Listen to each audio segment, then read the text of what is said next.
கர்த்தருக்கு ஸ்தோத்திரம்.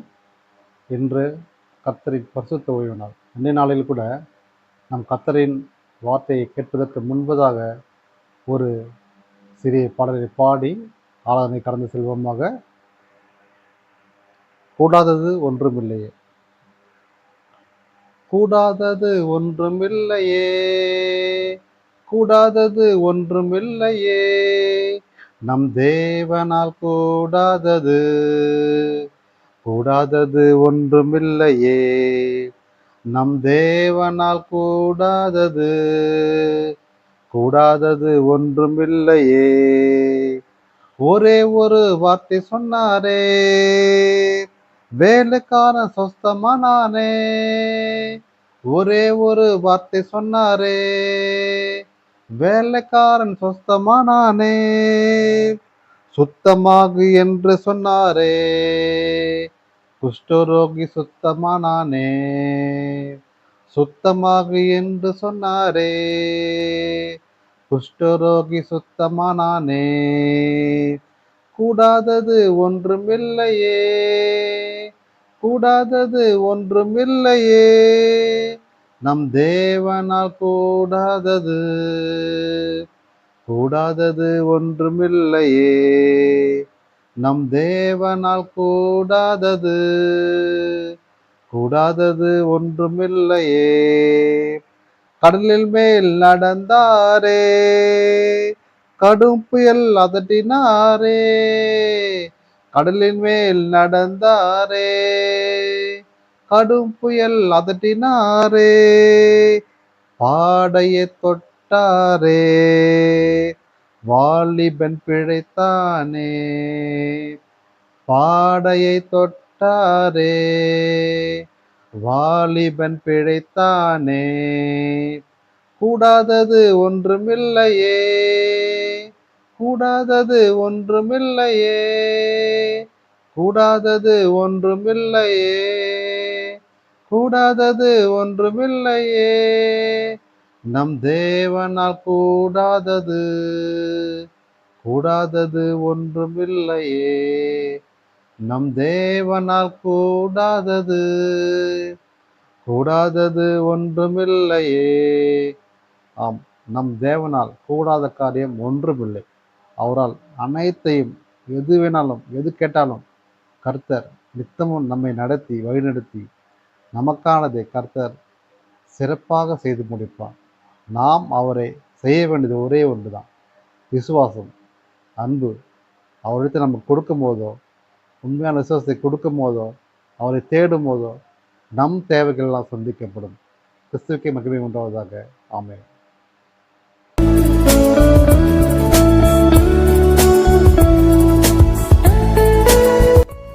கர்த்தருக்கு ஸ்தோத்திரம். இன்றைய நாளில் கூட கர்த்தரின் வார்த்தை என்னவென்றால், அவர் சித்தம், அதாவது இயேசு கிறிஸ்துவின் சித்தம் என்ன என்பதை நாம் அறிந்து கொள்ளலாம். எடுத்துக்கொள்வோம். ரோமர் 12:2. ரோமர் 12:2. நீங்கள் இந்த பிரபஞ்சத்திற்கு ஒத்த வேஷம் தெரியாமல் தேவனுடைய நன்மையும் பிரியமும் மனப்பூர்வமான சித்தம் என்னிடந்து பகுத்தறிவித்தக்கதாக உங்கள் மனம் புதிதாகதினாலே மறுரூபமாகுங்கள். கேட்டிருப்பீங்க. நீங்கள் இந்த பிரபஞ்சத்தில் ஒத்த வேஷம் தெரியாமல், பிரபஞ்சம் நம்ம உலகம், இந்த பிரபஞ்சத்தில் நம்ம ஒத்த வேஷம் தெரியாமல் நாம் மருவமாக வேண்டும். அதுதான் கர்த்தரின் சித்தம். எப்படி மருவமாகிறது, எப்படி அவசரப்படி செய்வது என்பதை குறித்து இந்த நாளில் பார்ப்போம். முதலாவதாக, நாம் நம்முடைய வாழ்க்கையில் எத்தனையோ விதங்களுக்கு நாம் மனம் அலைப்பாய்ந்து கொண்டிருக்கிறது. எத்தனையோ விஷயங்களை தேடிக்கொண்டிருக்கிறது. எத்தனையோ நம்ம நினைத்து பார்க்காத விஷயங்களை கூட அது நடக்கணும்னு நம்ம எதிர்பார்த்து கொண்டிருக்கோம். அதையும் தாண்டி மற்றவர் பொருட்கள் மேலே ஆசைப்பட்டு கொண்டிருக்கோம். நம்ம அப்படி இருக்கணும், எப்படி இருக்கணும், அதையும் தாண்டி இருக்கணும், அவனை போல இருக்கணும், இவனை போல இருக்கணும்னு சொல்லி எதிர்பார்த்து கொண்டிருக்கோம். இதே போல் நகை வேண்டும், அதை மாதிரி கார் வாங்கணும், அந்த மாதிரி பைக் வாங்கணும், அவங்கள மாதிரி வீடு வாங்கணும்னு சொல்லி எத்தனையோ அடுத்த ஆசைகளை நோக்கி நம் வாழ்க்கையை கடந்து கொண்டிருக்கிறது. இந்த சூழ்நிலை அப்படி தான் இல்லையா? ஆனாலும் கிறிஸ்துவ மக்களாக நாம் தெரிந்து கொள்ளும் விஷயம் என்னவென்றால், கர்த்தரின் சித்தம் என்னது என்று தெரிந்து கொள்ள வேண்டும். நம்மக்கிட்ட எல்லாமே இருக்கலாம், பொன் பொருள் வசதிகள் சொத்து எல்லாமே இருக்கலாம், கார் பங்களா நிறைய பணம் பேங்க் பேலன்ஸ் ஹெவியாக இருக்கும். ஆனாலும் அவர் சித்தம் என்ன, எதற்காக நம்ம படைக்கப்பட்டோம், எப்படி நம்ம வாழ வேண்டும் என்பது கர்த்தர் இந்த வசனத்தின் மூலம் சொல்லிக் கொடுக்குறாரு. இந்த வேதத்தை முழுமையாக படித்தால்தான் உங்களுக்கு புரியும். நிறைய பேர் பார்த்திங்கன்னா இந்த வேதத்தை முழுசாக படிச்சிருக்க மாட்டோம். கிறிஸ்துவ மக்களாக சொல்கிறேன், சில பேரை தவிர நிறைய பேர் இந்த வேதத்தை முழுசாக படிச்சிருக்க மாட்டோம். முதலாவதாக நாம் இந்த வேதத்தை முழுமையாக படிக்க வேண்டும். படித்தால் தான் கர்த்தர் என்ன சொல்கிறார், எப்படி சொல்கிறார், எதையெல்லாம் செய்யக்கூடாது, இதெல்லாம் செய்யலாம் என்று சொல்கிறார் தெரிந்து கொள்ள வேண்டும். அதுதான் இன்றைய நாளில் கூட நாம் கர்த்தரின் சித்தம் என்ன என்பதை அறிந்து கொள்ள வேண்டும். அது எப்படி? பெரிதாக ஒன்றுமில்லை, நம்ம எல்லாம் செய்ய வேண்டிய விஷயம்தான். எல்லாமே நம்ம உடன்பட வேண்டிய விஷயம்தான். உண்மை உள்ளாக இருக்க வேண்டும், பொய் சொல்லக்கூடாது, களவு செய்யக்கூடாது, திருடக்கூடாது, பிறரை மன்னிக்க வேண்டும், பிறரை அன்பாக இருக்க வேண்டும், யாரையும் இச்சைக்கக்கூடாது, தவறான வார்த்தைகள் பேசக்கூடாது, சாபம் கொடுக்கக்கூடாது, பொறாமை கொள்ளக்கூடாது, பொய் சொல்லக்கூடாது, குற்றம் சுமரக்கூடாது, இன்னும் சொல்லிகிட்டே போகலாம். ஆனால் எப்படி இருக்க வேண்டும்? அனுதினமும் தேவனை நோக்கி நாம் கூப்பிட வேண்டும், ஜெபிக்க வேண்டும், துதிக்க வேண்டும். அவரை நோக்கி நம்ம கூப்பிடும் போதோ நமக்கானதை கர்த்தர் நமக்காக செய்வார். நம்மகிட்ட தான் எல்லாமே இருக்குது, இனிமேல் என்ன வேணும்னு யோசிப்போம். ஆனாலும் கர்த்தரை தேடும் போதோ நமக்கு ரெட்டிப்பான பலனை கொடுப்பார். நிறைய பேர் நினைக்கலாம், நம்மகிட்ட பொருள் எல்லாம் இருக்குது, நமக்கு இனிமேல் கடவுள் நமக்கு எதுக்கு, நாம் எதுக்கு சர்ச்சைக்கு போவோம் அப்படின்னு யோசிக்கலாம். அதனால் ஒன்று நினைவு கொள்ள வேண்டும், நாம் மறந்திருக்கலாம். கடந்த சில வருடங்களுக்கு முன்பதாக கொரோனா என்ற பெரும் வியாதி அது உலகமென்றும் ஆட்டி படைத்து எத்தனையோ உயிர்களை பலியிட்டு பார்த்துருப்போம். நான் அதை வேலை செஞ்சுருக்கேன், எத்தனையோ பேஷண்ட்ஸை நான் பார்த்துருக்கேன். நிறைய பேர் இந்த உயிரோடவே இல்லை. ஆனால் எத்தனையோ பணக்காரர்கள், எவ்வளோ பணம் இருக்குது, ஆனால் அந்த உயிர் அந்த பணத்தால் காப்பாற்ற முடியும். அந்த கொரோனா என்ற நோய் அவரே கூட்டு சென்றது. பாருங்க, பணம் இருந்தாலும் அந்த நோயிலிருந்து நம்மளை காப்பாற்ற முடியல. எத்தனையோ பேர் இறந்து பண்ணார்கள். உலகமெங்கும் எத்தனையோ செல்வந்தர்கள் இறந்து பண்ணுறது இல்லையா? நான் நியூஸில் பார்த்துருக்கேன். ஆனாலும் நாம் ஒரு நினச்சிக்கணும், இப்படி எவ்வளோ பணம் இருந்தாலும் அந்த உயிர் எவ்வளோ முக்கியம் என்பதை அன்றைய தினம் நிறைய பேர் உணர்ந்து கொண்டார்கள். இன்னும் சொல்லணும்னா, நம் கர்த்தருக்கு கீழ்ப்படி நடக்குமானால் எந்த கொரோனாவும் எந்த நோயும் நம்மளை பார்க்காது. கர்த்தர் நம்மளை பாதுகாப்பார். எப்படி? அவர் சித்தப்படி நடக்கும்போது செய்யும்போது கர்த்தர் நம்மளை பாதுகாப்பார். நான் இந்த கொரோனா டைமில் கிட்டத்தட்ட ஒரு 2000+ சாம்பிள்ஸ் எடுத்திருப்பேன் சென்னை ஃபுல்லாக. ஆனாலும் ஒரு தடவை கூட கொரோனா என்னை அட்டாக் பண்ணல, எந்த எஃபெக்டும் காட்டல. எத்தனையோ பகல் எடுத்துக்கிறேன், எவ்வளோ சிவியர் பேஷண்ட், இரவு பகல் என்று பாராமல் சென்னை ஃபுல்லாக டெஸ்ட் எடுத்திருக்கேன். நிறைய விஷயத்துக்கு என்ன தான் அனுப்புவாங்க, பெரிய விஐபிஸ்லேருந்து எத்தனையோ எடுத்திருக்கேன். எல்லாம் சிவியர் பேஷண்ட் தான் எடுத்திருக்கேன். ஆனாலும் ஒரு தடவை எனக்கு எஃபெக்ட் ஆகலை. என்னோட உடன்படிக்கை எத்தனையோ பேருக்கு கொரோனா எஃபெக்ட் ஆச்சு, ஆனால் எனக்கு எஃபெக்ட் ஆகலை. காரணம் இயேசு கிறிஸ்து. என்னோடு இயேசு கிறிஸ்து இருந்ததால் தான் என்னை பாதுகாத்தார். என்னை சுற்றி வேலி அமைத்து அக்னி வேலி அமைத்து என்னை பாதுகாத்தார். எந்த நோயும் எந்த சாத்தானின் கிரியைகளும் என்னை அணுகாமல் இன்று வரை என்னை ஒரு ஆரோக்கியமுள்ள மனிதனாக வைத்துக் கொண்டிருக்கிறார். அதுக்கு காரணம் இயேசு கிறிஸ்து தான். ஏனென்றால் ஒவ்வொரு நாளும் நாம் கிளம்பும் போதோ ஒரு ப்ரேயர் பண்ணிட்டு தான் போகணும். ஏசப்பா இன்னைக்கு என்னோடு இருங்க, நான் எந்த வேலை செஞ்சாலும் என்னோடு இருந்து என்னை பாதுகாக்க சொல்லி தான் செய்வேன். அப்படி நான் செய்யும்போது தான் கர்த்தர் என்னோடு இருந்தார். என்னை பேஷண்ட் எவ்வளோ பேர் நான் அத்தனை கொரோனா வைரஸ் அத்தனை சுற்றி காற்று மூலயமா பரவ கொரோனா. அந்த கொரோனா வைரஸ் என்னை ஒன்றுமே செய்யலை. காரணம் இயேசு கிறிஸ்து எனக்குள்ளே இருந்தார். என்னை சுற்றி தேவத்தூர் இருந்து என்னை பாதுகாத்தார். நான் தான் சாட்சியாக சொல்கிறேன் உங்களுக்கு. அதே போல தான் நம்ம வாழ்க்கையில் நம்மளை சுற்றி எத்தனையோ பிரச்சனைகள் இருக்கலாம். எத்தனையோ சொல்ல முடியாத பிரச்சனைகள், துயரங்கள், கஷ்டங்கள், கடன் பாடங்கள், எத்தனையோ தோல்விகள், எத்தனையோ அவமானங்கள், எத்தனையோ கஷ்டங்கள் இருக்கலாம் இல்லையா? ஆனாலும் நாம் தேவனை நோக்கி கூப்பிடும்போது கர்த்தர் நமக்காக செவி கொடுப்பார். அதற்கு முதலாவதாக நாம் எப்படி அவரை அழைக்க வேண்டும், எப்படி அவரை நேசிக்க வேண்டும்? தினமும் ஜெபிக்க வேண்டும், வேதம் வாசிக்க வேண்டும். இதுதான், வேற ஒன்றுமே இல்லை. அதன்படி நாம் நடக்க வேண்டும்.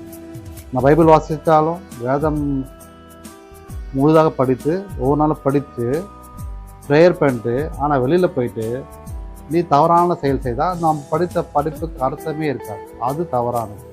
நிறைய பேர் அதை செய்கிறாங்க. சர்ச்சுக்கு கரெக்டாக போவாங்க, வேதம் கரெக்டாக வாசிப்பாங்க, நல்லா ஜெபம் பண்ணுவாங்க. ஆனாலும் அதை முடிச்சுட்டு அடுத்த கொஞ்ச நேரத்தில் அடுத்தவங்களை குறை சொல்லிட்டு வாழ்ந்து கொண்டிருப்பாங்க. அடுத்தவர்களுக்கு சாபம் கொடுப்பது, அடுத்தவர்களுக்கு பேசுவது, சண்டை போடுவது என்பது அதிகமாக இருக்கும். அப்போது நம்ம என்ன வேதம் வாசித்தோம், என்ன படித்தோம், என்ன நேசித்தோம்? கர்த்தர் அப்படியே சொல்லியிருக்காரு, நீ ப்ரேயர் பண்ணிட்டு போயிட்டு நீ யாரை என்ன வேணால் செய்யலாம் அப்படியே சொன்னார் இல்லையா? உண்மையின் விசுவாசத்தோடு நடக்கணும், அன்பு இருக்கணும், சமாதானம் இருக்கணும் சொன்னார் இல்லையா? ஆனால் நம்ம அதை செய்கிறோமா? இல்லையே.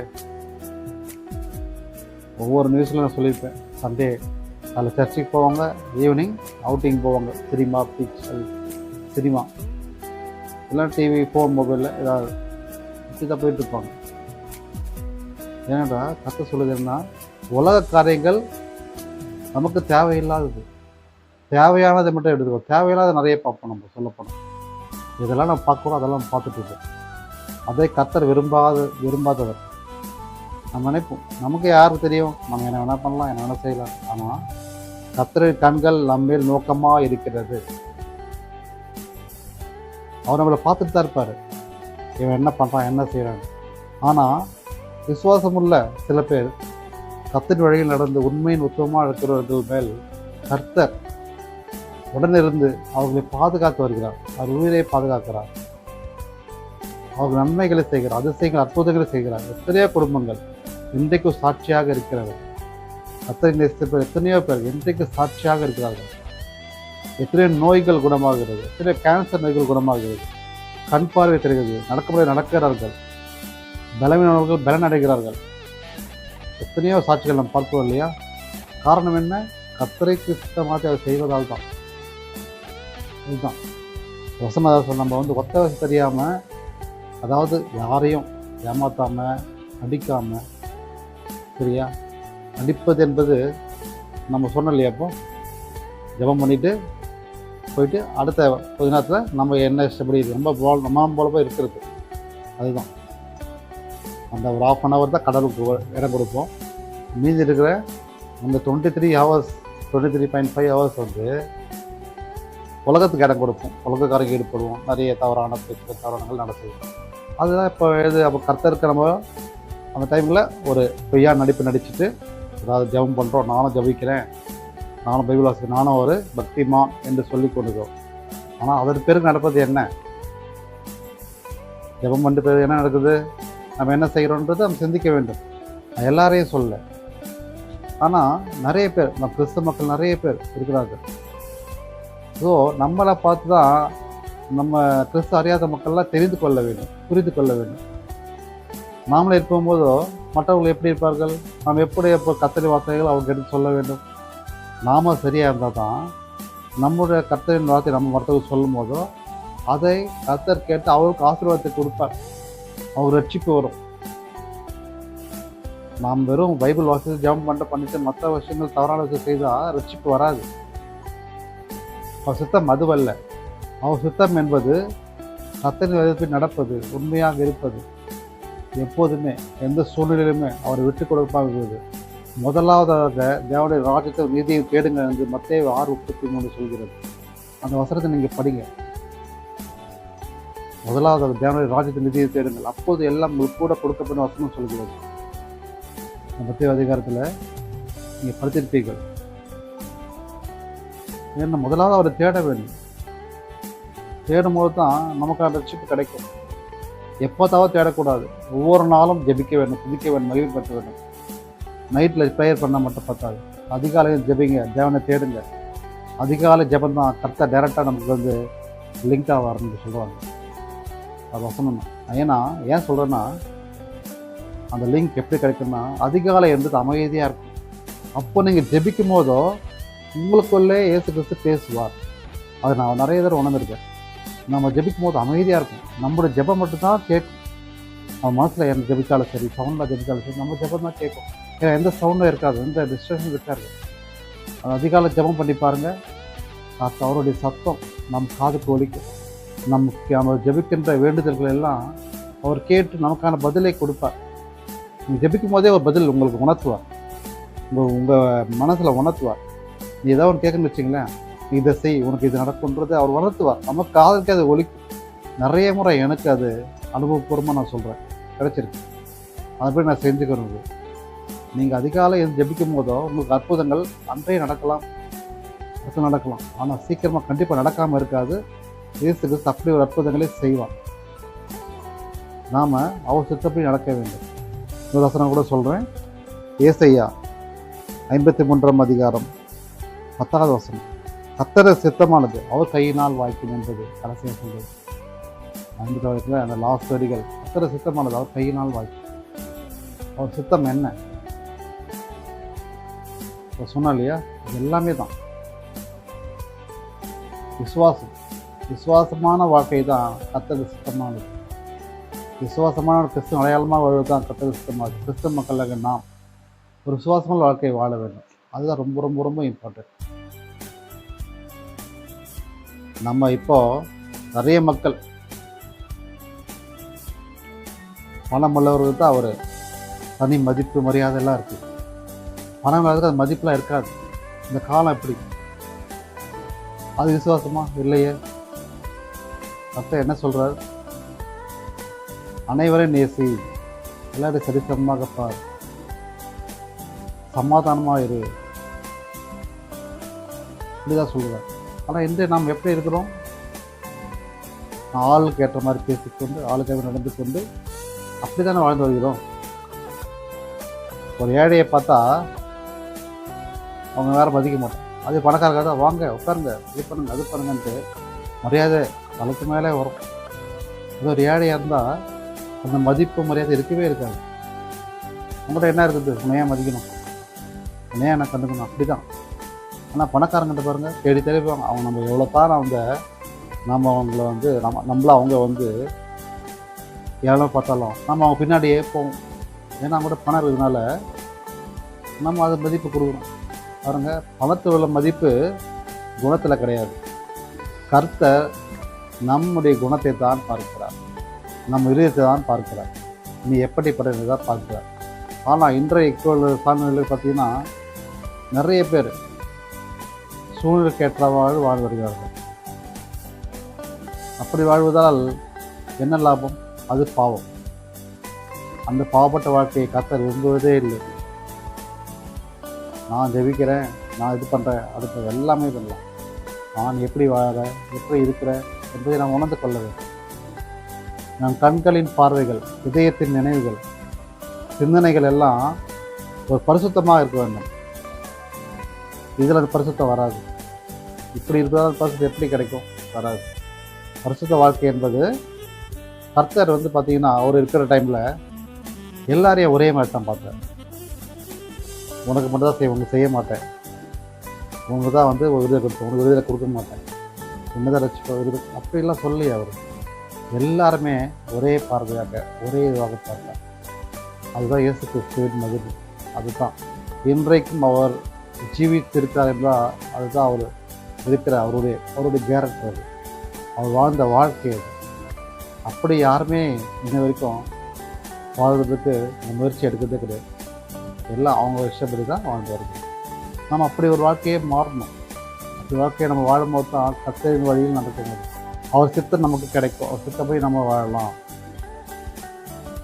எந்த ஒரு முடிவு எடுக்கிறதுக்கு முன்பதாக ஒரே ஒரு தடவை ஜெபம் செய்து விட்டு முடிவு எடுங்க. ஜெபத்தில் கேளுங்க. நிச்சயமாக இயேசு கிறிஸ்து வழியை சொல்லுவார், வழியை கொடுப்பார். அவர் சித்தம் நமக்கு கண்டிப்பாக கிடைக்கும். அவர் கையினால் கிடைக்கும் வசனம் சொல்லுது. கர்த்தருடைய சித்தமானது கையினால் கிடைக்கும் வாய்ப்பு. நாம் எதை குறித்து கவலைப்பட தேவையில்லை. மனுஷன் நம்புவதை பார்க்கிலும் கர்த்தரின் பெயரில் பற்றுதலாக இரு என்பது வசனம் சொல்லுது. நாம் ஏன் மனுஷன் நம்பி இருக்கணும்?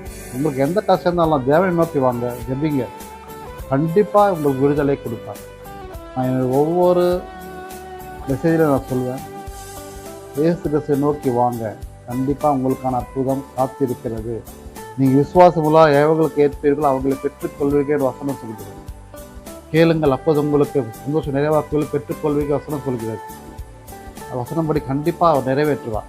வசனம் இல்லாத பொய் கிடையாது, சத்தியம். சத்தியம் என்பது உண்மை. கர்த்தர் சொன்ன வாக்குப்படி நிறைவேற்ற வல்லவராக இருக்கிறார். அவர் என்றும் வாக்கு மாறாதவர். பாடல்கள் பாடணும் இல்லையா? வேலைக்கான சுத்தமானான், குஷ்டரோகி குணமானான், கடல் மேல் நடந்தார், கடும் புயல் அதற்றினார். இன்னும் சில வார்த்தைகள்லாம் உள்ளது. எத்தனையோ சொல்லிக்கொண்டே போகலாம். எத்தனையோ பேரை மன்னித்தார். இருந்த காலங்கள்லாம் இப்போ கூட பார்த்திங்கன்னா ஒரு சின்ன எக்ஸாம்பிள் சொல்கிறேன். ஒரு டைம் மிஷின் இப்போ சொல்கிறாங்க இல்லையா, நான் டைம் ட்ராவல் மிஷின் மட்டும் கிடச்சிச்சின்னு வச்சிங்கன்னா எனக்கு ஒரே ஆசை தான். நான் டைம் ட்ராவல் மிஷின் யூஸ் பண்ணி 2000 வருஷத்துக்கு பேக்கில் போயிட்டு இயேசு கிறிஸ்து வாழ்ந்த வாழ்க்கையில் நாமளும் அங்கே இருந்து பார்க்கணும், அவரை பார்க்கணுன்ற ஒரு விருப்பம். இது என்னுடைய ஆசை. அப்படி ஒரு விஷயம் கிடைச்சா கண்டிப்பாக பேக்கில் போயிட்டு அவர் இருந்த காலத்தில் நம்மளும் இருந்து அவர் எப்படி இருந்தார் சொல்லிட்டு அவரோடு இருக்கணும்னு ஒரு ஆசை. அந்த 12 சீஷர்களில் ஒருத்தர் நாமளும் இருக்கணும்னு ஒரு ஆசை. நம்மளே அவர் தெரிந்து கொள்ள என்ற ஒரு விருப்பம். இது மிகைப்படுத்தி நான் சொல்லவில்லை, என்னுடைய விருப்பம். நான் டைம் ட்ராவல் மிஷின் இருந்துச்சுன்னா இதை தான் நான் செய்வேன். நிறைய பேர் இந்த கொஸ்டின் கேட்டிருக்கேன், வேறு வியாசம் சொன்னாங்க. ஆனால் என்னுடைய விருப்பம் வந்து இதுதான். அப்படி ஒரு மிஷின் இருந்துச்சுன்னா உலகத்தில் கண்டுபிடிச்சேன்னா இப்படி என்னுடைய ஒரு விருப்பம் அது. இயேசு கிறிஸ்துவை நான் பார்க்க வேண்டும். அதுதான் அவருடைய அந்த 2000 வருஷம் முன்பு எப்படி இருந்தது அந்த காலத்திலே சென்று பார்க்க வேண்டும், அவரோடு நான் பயணிக்க வேண்டும் ஒரு விருப்பம் இருக்கிறது. உங்களுக்கும் அப்படி விருப்பம் நினைக்கிறேன். அப்படி ஒரு மிஷின் கிடைச்சா என்ன செய்வீங்கன்றத கமெண்டில் போடுங்க. மெசேஜ் கமெண்டில் போடுங்க. உங்கள் டைம் மிஷின் கிடைச்சிங்கன்னா உங்களுக்கு என்ன ஆசை நிறைவேற்றுவீங்க? ஒரே டைம் தான், ஒரே டைமை யூஸ் பண்ண முடியும். அந்த ஒரு டைம் யூஸ் வந்து உங்களுக்கு எப்படி யூஸ் பண்ணுறீங்க, இது என்னோட விருப்பத்தை நான் சொன்னேன். உங்கள் விருப்பம் என்னன்றது நீங்கள் சொல்லுங்கள், கமெண்டில் பண்ணுங்கள்.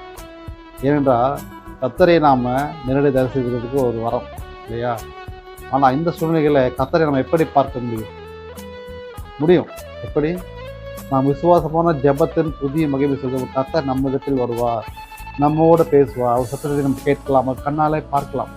சில பேர் தரிசனம் கொடுத்துருக்கார் கர்த்தர். எத்தனையோ பேர் நம்ம பார்த்துருக்கோம் இல்லையா? தரிசனம் கொடுத்துருக்கார். நாம் நிச்சயமாக கர்த்தரை காணலாம். அவர் சித்தப்படி நாம் நடக்கும் போதோ விசுவாசிக்கும் போதோ வாழ்க்கையில் நாம் நிச்சயமாக ஒரு அற்புதமான கருத்தை நாம் பார்க்கலாம். அவரை நான் தரிசிக்கலாம், நேருக்கு நேராக அவரை பார்க்கலாம்.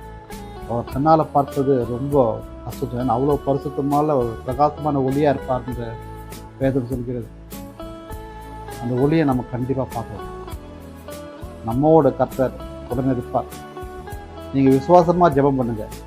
இந்த வார்த்தையை கேட்ட பிறகும் சரி, நீங்கள் எப்படி இருந்தாலும் சரி, இனி வரப்போகிற காலங்கள் கொடிய காலம், மனிதனின் அழிவுக்கான காலங்களாக சொல்லலாம். ஏன்னா பார்த்தீங்கன்னா நிறைய டெக்னாலஜி வளர்ந்து போச்சு. ராக்கெட்டில் எங்கே வேணால் போகலாம், எங்கன்னா வரலான்னு சொல்லிட்டு நிறைய ராக்கெட் போனால் அதே ராக்கெட் திருப்பி வந்து நிற்குது. ஒரு ஃப்ளைட் மாதிரி ஆயிடுச்சு ராக்கெட். ஸோ ஃப்யூச்சரில் நிலாவுக்கு போயிட்டு வரலாம். அப்போ ஃப்யூச்சரில் என்ன வேணால் பண்ணலாம். மனுஷன மாதிரி உருவாக்குறாங்க எல்லாம் லோன் மூலமாக. டெக்னாலஜி நிறைய வந்துருச்சு. இப்போ சொல்லப்போ நிறைய சாத்தான கிரியைகள் அதிகமாக உலகத்தை ஆட்டிப்படைத்து கொண்டே இருக்கிறது. ஸோ அப்படிப்பட்ட உலகத்தை நம்ம வாழ்ந்து வருகிறோம். ஸோ நம்ம எப்படி இருக்க வேண்டும், எப்படி நம்ம பரிசுத்த வாழ்க்கை வாழ்ந்து அவருடைய சந்ததியில் நம்ம அடைய முடியும், நித்திய வாழ்க்கை எப்போது நமக்கு கிடைக்கும்? கர்த்தரின் சித்தப்படி நடப்பது மட்டும்தான் கிடைக்கும், வேறு எப்படியும் கிடைக்காது. இந்த வசனமோ ஜெபமோ இருந்தால் தான் நம்மளால் நித்திய வாழ்க்கை பெற முடியும். அவருடைய உடன் இருக்க முடியும், அவருடைய ஆட்சியில் நாம் இருக்க முடியும், அந்த பரலோகத்தில் நாம் சென்றடைய முடியும். கர்த்தரை சித்தமாக நாம் செய்ய கடவோம், முயற்சி எடுங்க. நிச்சயமாக கர்த்தரை நாம் தரிசிப்போம், நம் வாழ்க்கை மேலோங்கும். நிச்சயமாக கர்த்தர் நம்மளை உயர்த்துவார். நீங்கள் ட்ரை பண்ணுங்கள். நிச்சயமாக இயேசு கிறிஸ்து உங்களுக்கு அற்புதங்களை செய்வார். அனுதினமும் ஜெபிங்க, காலை மாலை இருவேளை ஜெபிங்க, குடும்ப ஜெபத்தை எழுதுங்க. நிச்சயமாக உங்களுக்கு ஒரு மாற்றத்தை கர்த்தர் கொடுப்பார், உங்கள் குடும்பத்துக்கு ஒரு மாற்றத்தை கொடுப்பார். நம்ம எடுத்த முறை சரியாக இருக்கிறதா தவறாக இருக்கிறதா நம்ம காண்பிக்க வேண்டாம். ஒரே தடவை ஜெபம் பண்ணிட்டு காத்திருங்க, உங்களுக்கான பதிலை கர்த்தர் கொடுப்பார். எப்படி வேணால் கொடுப்பார். டேரெக்டாகவும் பேசலாம், யார் மூலியமாக பேசலாம், எப்படி வேணால் வரலாம். அதுதான் கர்த்தர் கொடுத்த பதில். ஒரு வசனத்தின் மூலயமா கூட வரலாம். நீங்கள் அதனால் காத்திருங்க. எந்த அவசர முடிவும் எடுக்கக்கூடாது. ஒரு கர்த்தர் ஒரு முடிவு எடுத்தார்னா அது சரியானதாக இருக்கும். நாம் எடுக்கிற முடிவில் அவசர முடிவாக இருக்கும். நம்ம ஒரு விஷயம் செய்கிறோன்னா அதில் ஒப்பு கொடுக்கணும். ஒப்பு கொடுத்து நம்ம காத்திருக்கும் போது அதை அவர் சரியாக செய்து முடிப்பார். அதினதின் காலத்திலே நேர்த்தியாக செய்து முடிக்க தேவனாக இருக்க நம்முடைய தேவை. இன்னைய நாளில் கூட இந்த ஓய்வு நாளில் உங்களோடு இந்த வார்த்தையை பகிர்ந்து கொடுத்த கர்த்தருக்கு ஸ்தோத்திரம் உண்டாவதாக. இன்னும் அநேகர் இந்த வார்த்தையை கேட்டு பயன்பெற்று அநேகர் சாட்சியாக மாறுவாங்க விசுவாசிக்கிறேன். எத்தனையோ பேர்கள் இந்த வார்த்தையை கேட்டு ஒரு ரட்சிப்பை பெற்றுக் கொண்டிருக்கிறார்கள் விசுவாசிக்கிறேன். அப்படி யாராவது இருந்தால் கமெண்ட் பண்ணுங்கள். உங்களுக்காக ஜெபம் செய்கிறேன். கால் பண்ணுங்கள், ஜெபம் செய்கிறேன். உங்களுக்கு தேவை எதுவாக இருந்தாலும் சந்திக்கிறேன். இயேசு கிறிஸ்து உங்களுக்கான அற்புதங்களை செய்வார். கிறிஸ்து அல்லாத மக்கள் உங்களுக்காக சொல்கிறேன், நீங்கள் இயேசு கிறிஸ்துவை நோக்கி வாங்க. உங்களுக்கான அற்புதம் காத்திருக்கிறது. கர்த்தர் உங்களுக்கென்று காத்திருக்கிறார். நீங்கள் அவரை கூப்பிடும் போதோ நிச்சயமாக ஒரு பதிலை கொடுப்பார்.